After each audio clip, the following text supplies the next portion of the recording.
حسن اخلاق. حسن اخلاق پیغمبر صلی الله علیه و سلم گفتن انا زعیم ببیت فی ربض الجنه لمن ترك المراء وان كان محقا.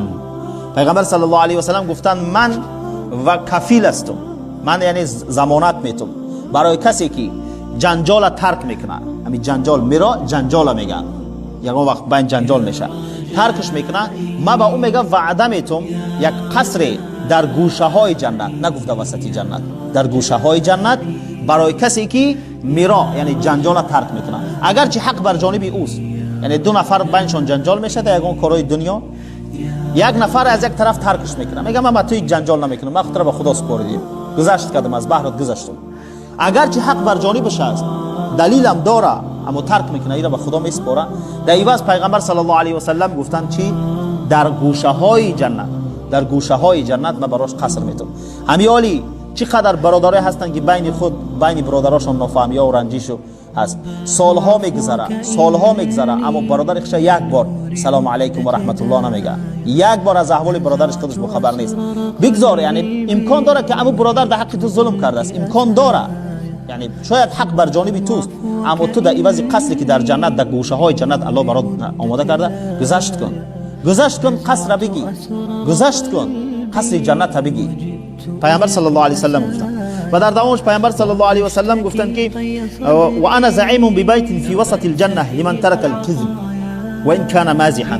گفتن من کفیل هستم یا اینکه گارانت میتونم، یعنی ضمانت میتم برای کسی که ضمانت میتم در وسط جنت یک قصر برای کسی که دروغ ترک میکنه، اگرچه با مذاق باشه. امروز مردم برای خنداندن 4 نفر قد دروغ میگن. پیغمبر گفتن شما دروغ ترک بکنید، اگرچه با مذاق باشه، اگرچه برای خنداندن 4 نفر باشه، امیر ترک بکنید، من برای شما در وسط جنت از جانب الله قصر وعده میکنم. این وعده است. پیغمبر صلی الله علیه و سلم از جیب خودش وعده نمیکنه، پیغمبر از جانب خدا وعده میکنه، زیرا پیغمبر هیچ چیز از پیش خود نمیگه. و ما ینطق عن الهوى ان هو الا وحی یوحى علمه شدید القوى. قرآن میگه به صراحت ایرا. و در دوامش پیامبر صلی الله علیه و سلم گفتن و انا زعیم ببیت فی اعلی الجنه لمن حسن خلقه.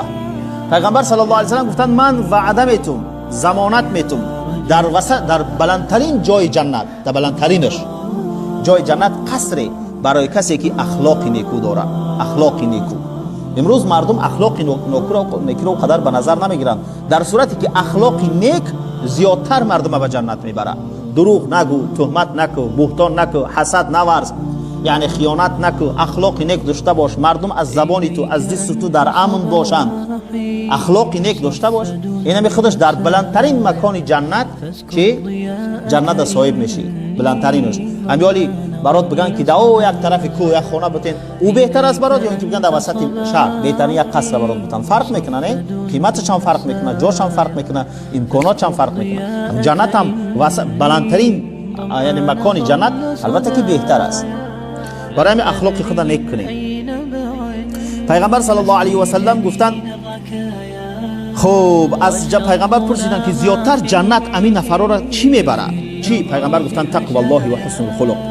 گفتن همین زیادتر مردم جنت تقوا، ترس خدا و اخلاق نیک، ترس خدا و